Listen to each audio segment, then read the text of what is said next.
안녕하세요. 제 채널은 누구나 최대한 찾을 수 있는 데이터를 말씀드리면서 공시학 키팩터를 통해 투자 아이디어를 찾아온 테린이 아빠입니다. 영상 속의 내용들은 누구나 찾을 수 있는 자료이므로 찾아보시면 되고요. 엑셀 데이터는 유튜브 멤버십 회원분들에게 매주 1회 이상 업데이트를 해서 드리고 있습니다. 라떼 이상 회원분들은 비공개 텔레그램 채널도 참여 가능하시고 엑셀 다운로드 링크와 비공개 텔레그램 채널 주소 링크는 멤버십 회원용 유튜브 커뮤니티 게시글에 올려드리고 있습니다. 영상 보시고 구독, 좋아요, 알람 설정 부탁드리겠습니다. 유사 투자자문 법령으로 인하여 댓글 기능을 정지해 놓았습니다. 양해 부탁드리겠습니다. 최근에 이제 얼마 전에 제가 이제 조선 관련된 영상을 올려드리면서 그 미국에서 해군을 강화해야 되는 이유가 있고, 그 해군을 강화해야 되는 이유가 지금 현재 해군 추세대로 가게 되면은 2027년도에 중국이 대만을 침공했을 때 그 침공을 미국이 방어해내기가 쉽지가 않다. 그렇기 때문에 한국의 조선업총에다가 뭔가 니즈가 굉장히 많을 것이다 라고 이제 말씀을 드렸어요. 근데 그 컨셉과 똑같은 거를 우리가 생각을 했을 때 아마 한국항공우주가 가장 방산으로서 조선보다 더 매력 있는 어떤 요인들이 있고, 단기적으로 어떤 포인트들이 있고, 중장기적으로 왜 한국항공우주가 가장 매력적인지, 이런 고민들을 한번 우리가 같이 해보도록 하겠습니다.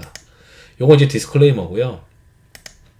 우선 단기적으로 이 한국항공우주의 주가가 2024년도 상반기에 쉬었던 이유가 이 완제기 수출이 이제 매출 인식할 수 있는 것들이 생각보다 적었기 때문입니다. 그래서 이 1Q의 완제기 수출이 적었고 2Q의 완제기 수출이 적었어요. 그리고 3Q, 4Q 되면서 이게 QOQ로 올라오니까 완제기 수출이 많아져야 영업이익률이 올라옵니다. 그래서 이 완제기 수출이 많아지고 있는 구조이고, 그 완제기 수출이 전체적으로 봤을 때 2024년 대비 2025년도에 그로스가 이제 나옵니다. 그래서 2023년도 말에 어떤 보고서들이 있었냐면, 야, 이거 2024년도가 완제기 수출이 YY로 좀 감익이니까 2024년도에 한국항공우주의 주가가 재미가 없을 것 같은데 라고 걱정을 했었고, 그 걱정이 이제부터는 다 사라지는 거예요. 2025년, 6년 이렇게 해서 2년 연속 완제기 수출이 증가하게 됩니다. 특히 이제 중점으로 이제 폴란드랑 말레이시아 사업이 올라온다. 이렇게 이제 우리가 보고 있는 거죠. 거기에 이제 보고서에 이게 다올증권 최강식 위원님의 보고서인데, 최근에 이제 시장에서는 중동 두 개 국가로서의 수리온 수출, 이게 이제 헬리콥터인데 헬리콥터의 최종 결정도 단계로 되면서 2달 사이에 이제 단기 모멘텀도 있을 것이다. 요렇게 이제 단기 모멘텀은 있어요. 그럼 장기적으로 제가 왜 이거를 주도주라고 생각하는지 보기 전에, 지금 현재 한국항공우주는 수급이 비워져 있는 상태입니다. 그리고 실적도 계속 올라올 수 있고, 수주 잔고도 회전익이나 이런 것들이 더 쌓이면 올라올 수 있어요. 그럼 이제 제가 뭘 또 재밌는 스토리로 생각을 하고 있냐면, 한국항공우주는 미국에다가 진출을 하고 싶어 합니다. 트럼프 쪽은 어쨌든 러시아와 우크라이나 전쟁이 끝나고 나면 그 다음번에 미국이 중점적으로 견제를 해야 되는 나라는 중국이에요. 근데 중국을 견제하기 위해서는 해군이 강화돼야 되는데, 그 해군 강화를 하기 위해서는 이 관련해서 고등전술훈련기 도입이 트럼프가 당선이 되고 나서 2025년도부터는 본격화되지 않겠냐.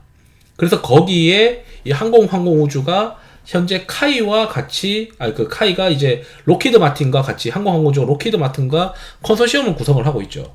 거기에 이제 반대편에 이제 보잉이 있는데, 보잉은 지금 현재 굉장히 헤매고 있는 상황이다. 보잉은 이제 문제가 그 인건비도 지금도 올라와 있고, 노조와의 어떤 갈등도 있고, 그러다 보니까 시장에서 생각보다 보잉에 대해서, 보잉보다는 이 로키드 마틴과 카이의 컨소시엄이 유리해 보입니다. 그래서 이제 미국은 해군을 강화하기 위해서는 결국 해군 강화와 마찬가지로 220대 규모의 고등전술훈련기 관련된 이슈가 2025년도에 불거질 것이고, 거기에 한국항공우주에 대한 기대감이 막 올라갈 것 같다. 그러면 단기적으로 더 이상 약점이 없어요. 수출에서도 그 완제기 수출이 막 올라오면서 영업이익률이 개선되고 있는데, 향후 미래를 위한 미국 시장에서의 어떤 성과가 2025년도부터 그림이 나타나는 그런 구조가 될 수 있겠죠. 게다가 이제 얘네들이 이 경쟁력을 가지고 있는 게 결국 이제 가격이다. 가격 경쟁력이 있고 기술도 뒷받침되고 있다. 그리고 밑에서 내려가서 보게 되면, 제가 이제 그 미국 고등 전술훈련 도입 사업기가 2023년도에 최종 선정을 하여 2028년도 전력화를 목표로 했는데 이게 연기되면서 최종 선정이 2028년도로 연기되었다. 뭐 이런 얘기가 있어요. 그런데 이제 제가 봤을 때는 트럼프가 지금 들어오고 나서는 내년부터 뭔가 본격적으로 사업이 되지 않겠냐. 이렇게 지금 기대를 하고 있습니다. 그래서 결국은 미국은 이 해군을 강화하지 못하면 중국이 대만을 침공하게 되고 대만을 침공하게 되면은 중국이 대만을 침공하는 이유가 TSMC 때문이잖아요. 그 TSMC가 문제가 되면은 미국이 지금 또 문제가 될 수 있기 때문에 어쨌든 미국은 중국이 대만을 집어삼키지 못하도록 견제를 해야 되고 그 견제를 하기 위해서는 미국이 국방에 돈을 많이 투자해야 되고 특히 해군과 관련된 비행기 이쪽도 많이 투자를 할 수밖에 없지 않겠냐. 이런 로직을 좀 가지고 있고 거기에 러시아와 우크라이나가 이제 전쟁 때문에 이 중동 지역에서는 야 이거 헬리콥터 부품 수급도 러시아에서 지금 어렵고 그리고 이 러시아 거보다 한국의 이 수리온 헬리콥터가 훨씬 더 가성비가 있다. 이래서 지금 현재 이것도 계약이 체결될 가능성이 있는 상황입니다. 그래서 이게 지금 시장에서 기대하고 있는 게 올해 연말까지 이 수리온 헬기가 기대되고 있는 거죠. 거기에 제가 이제 또 하나 이거 중동에 이제 하는 이유가 중동 지역이 이제 이게 필요한데 헬기가 필요한데 유럽제랑 미제 헬기는 수리 기간이 길고 유지 보수가 제약이 있고 거기에 러시아 헬기도 지금 레퍼런스가 좀 떨어지고 있다 보니까 한국 거 가져오려고 하는 니즈가 있다. 이렇게 보고 있습니다. 러시아산의 헬기의 단점이 높은 유지 비용 그리고 연료도 많이 먹는다고 합니다. 그리고 이제 그래서 회전익 쪽에서 우리가 단기적으로는 수주가 있고 중장기적으로는 미국 쪽의 고등훈련에 관련된 이슈가 2025년도에 있을 것 같은데 거기에 더불어서 제가 기대하고 있는 게 또 뭐냐면 중국이 대만을 침공 가능성이 있다는 거죠. 그러면 이 동남아시아 지역에 이쪽은 완전 긴장 상태가 들어갈 거라고 생각을 하는 거예요. 그러면 동남아시아 지역의 국가들이 결국에는 이 한국항공우주의 고객사들의 나라들이 굉장히 많고 미국이 이제 해군 전력을 강화하면서 새로운 항공기 도입도 되지만 동남아시아들도 야 이거 저기 보니까 중국이 해군을 지금 계속 강화하고 있단 말이죠. 중국이 대만을 침공하고 이렇게 분쟁이 있을 수 있다 보니까 야 우리 옆 나라가 문제가 되면은 그 근처 나라들이 국방을 강화하듯이 마찬가지로 이 카이의 경공격기나 훈련기에 대한 수요가 같이 증가할 수 있지 않겠냐.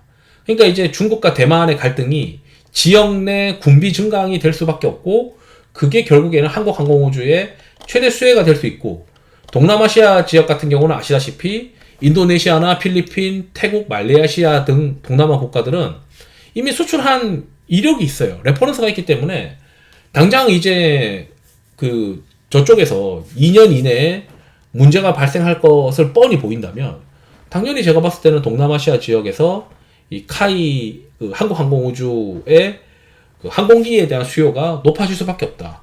저는 이제 이렇게도 그림을 생각할 수밖에 없다라고 생각합니다.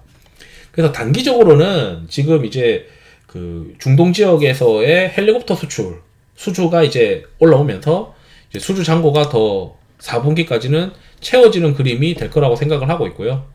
그리고 중장기적으로는 일단 수출 데이터는 계속 이제 올라올 수밖에 없는 거고 그거는 구조적으로 회사의 실적이 좋아지다 보니까 시장에서는 실적 좋아지는 그림에다가 야 이거 미국과 중국의 어떤 경쟁 구도 그리고 중국이 대만에 대한 어떤 목적 그리고 그걸 알고 있는 동남아시아들은 국방을 강화할 수밖에 없는 상황들 이 모든 이제 국제적인 질서를 가만히 보면 한국항공우주에 굉장히 유리한 구간이 될 것 같다.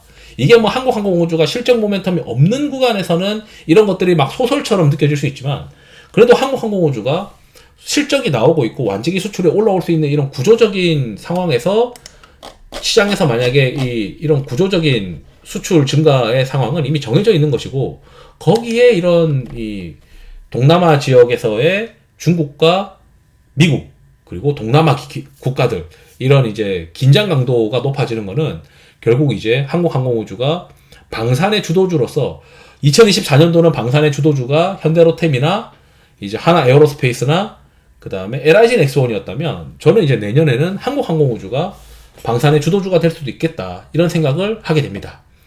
이상으로 영상을 마치도록 하겠습니다. 투자에 도움 되시길 바랍니다. 감사합니다.